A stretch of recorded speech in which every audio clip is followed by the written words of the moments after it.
yen wis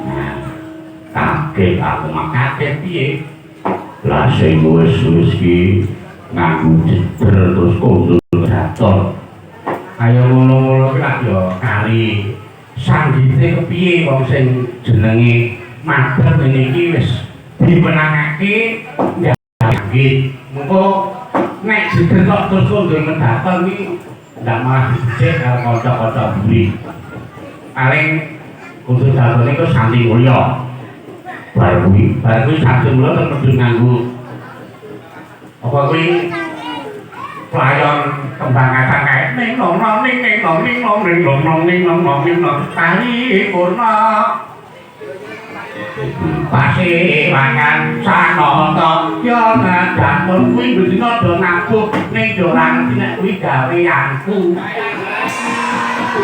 padake aku ora ngerti wah aku ya sok nyimak anak wis duwe lah kok kudu rasane kae nganggo gawean tuwa ya sapa-apa wong urip iki tak doan kok kanggo sedekah nang urip sapa-sapa apa gawean mati rodah dadi tekan kono-kono ya kula iki kadang sengaja aku ora nganggo kundul dateng ning terus langsung liburan ora apa-apa kabeh iki sing penting iki lakon iki iso ketemu akal karo lakon iso mulih ya iki mau aku ninggali kowe nganggo pocong ketoprak ya terus karepmu darene leh ku ninggali nganggo pocong ketoprak perkara engko gojek karo interaksi bintang tamu engko ya ning wangsul dhisik leh ku ninggali kowe ya kudu nganggo pocong ketoprak ya Allah matur karo simak nganggo pocong ketoprak suaraku kanthi jebres kaya suarane Ibu Prastiwi Rahayu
dene bengi aku suwalene taburi karo anak-anakku adik-adikku saka Pak Wiban Karawitan nyangga dosa. Langen kita, ana ki racak ngom kabeh. Prastini iki awor sing semene-semene iki ya ketok dadi enom banget. Duh, piye alhamdulillah. Puji syukur kunjuk kersane Gusti ingkang Maha Agung dene awak dhewe sak kantha kalenggahan wis lakon sowan iki sowan ning ndi.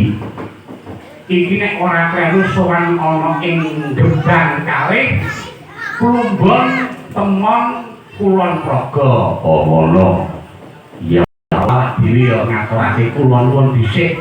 Nek jane ngono biyen sadurunge Covid ki aku ya wis nate ditinggali rene. Iya. Nek yo nek Plumbon iki kok ora sido. Lah malah terus sama Covid kae biyen wis manggel 12 juta. Aku banjur ndonga muga-muga aja dibacoke.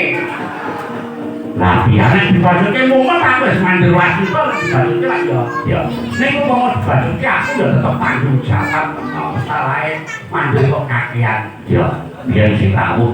Yen sing rawuh ning nggon aku sing kagungan hajat kuwi karo diterke karo anakku Beni karo diterke kadang sepuh sapa. Oh, Yen sebuk mongko wayangane yen sedina suwi komplit sak panggung 50 juta yen. Nek ora sido komplit tetep ora sido. Tak tenan apa banjur mumet karo pandher ora kita ya. Iya. Ayo kalau sentak mau biar di Covid terus digoyak yo. Iya, mulai dhewe sak durung maturake kejaba ngaturake kula nuwun ngaturake sumpah pangabekti kunjuk wonten kesanipun ing kepinangun kahormatan para pemuda, para sepuh ingkang lenggah wonten ing Plumbon mriki ugi salam taklim kagem kadang-kadang kula lenggah wonten mriki. Ya, yo iki ujube nalika semono yo njelaken lagi kaya kok jebul ming kaya wong gojek kae, gojek ning tenanan lha piye aku tiba-tiba di WA karo pendengar Mbak Deni iki. Mbak Deni iki garwane Mas Edi Kurniawan. Pak, iki pokoke blak-blakan mawon, kula niku badhe ngluwari nadar. Lah dene nadar apa to? Kula niku biyen niku jaman nate ndereke bapak, sok nderek inden kali bapak niku kok badhe kula niku kok terus kemetu. Sadasar aku duwe anak lanang, sesuk pokoke supit altak tanggake wayang ning pokoke dalane ngantri dalan saka Soroban dadi Kantin Tatul. Iya,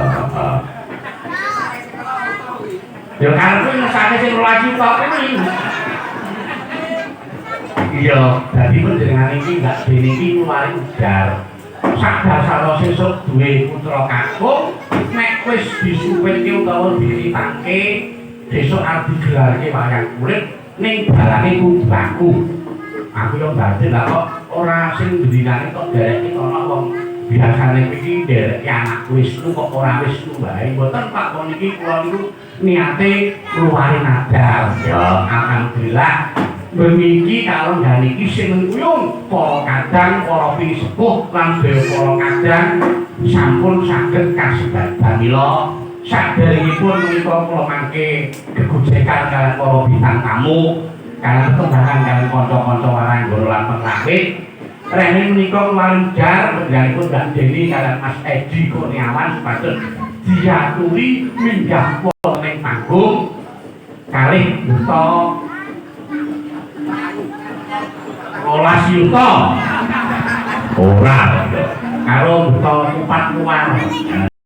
Dan dijareke karo penjane Mas Gareng ben ujare iki wis bisa kasebatan diseseni para pisepuh lan para kakek ingkang sami lenggah.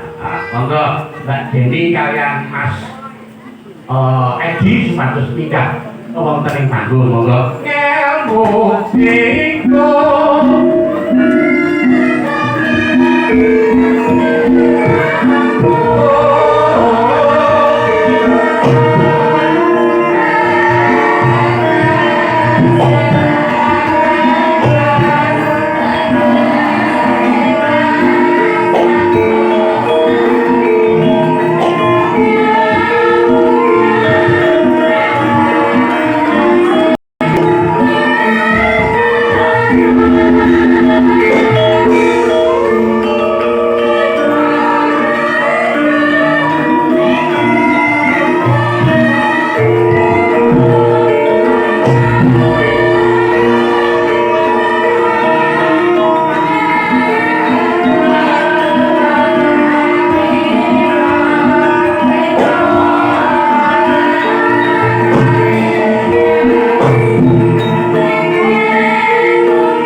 Niku juga keluarin ada.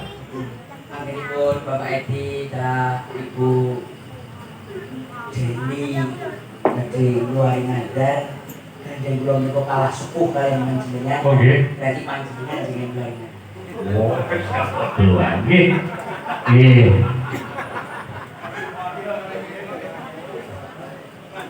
Monggo Mas Edi kalian Mbak Deni yang mriki.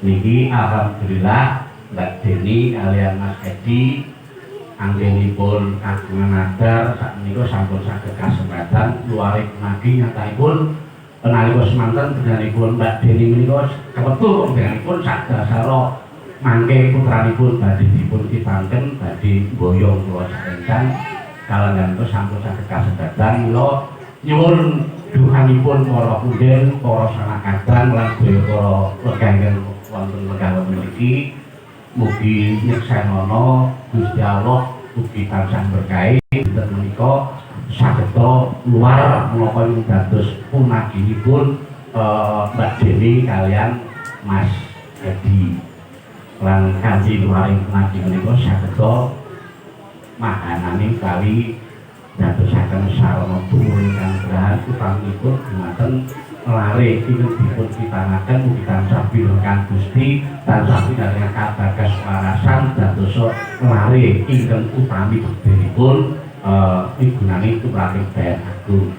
Bismillah monggo Mas dipun asta dipun jagani kalian kaitannya semoga ingkang wonten ing lumpur nggih mugi Gusti Allah nekseni lumantar panjenenganipun para sepuh para kadang supaya muga bismillahirrahmanirrahim.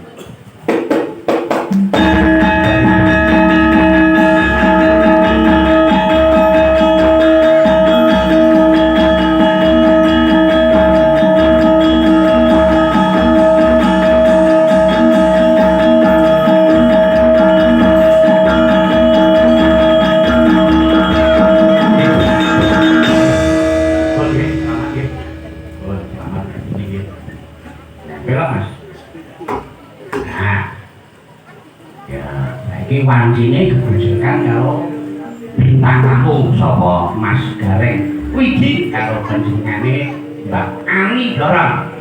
Ya awake dhewe yo ben iso ngaso sawetara ayo kok yo dikareni supaya gegojekan kaos pangipun para lenggah sing padha rawuh ning daleme Mas Edi karo Mbak Deni. Ya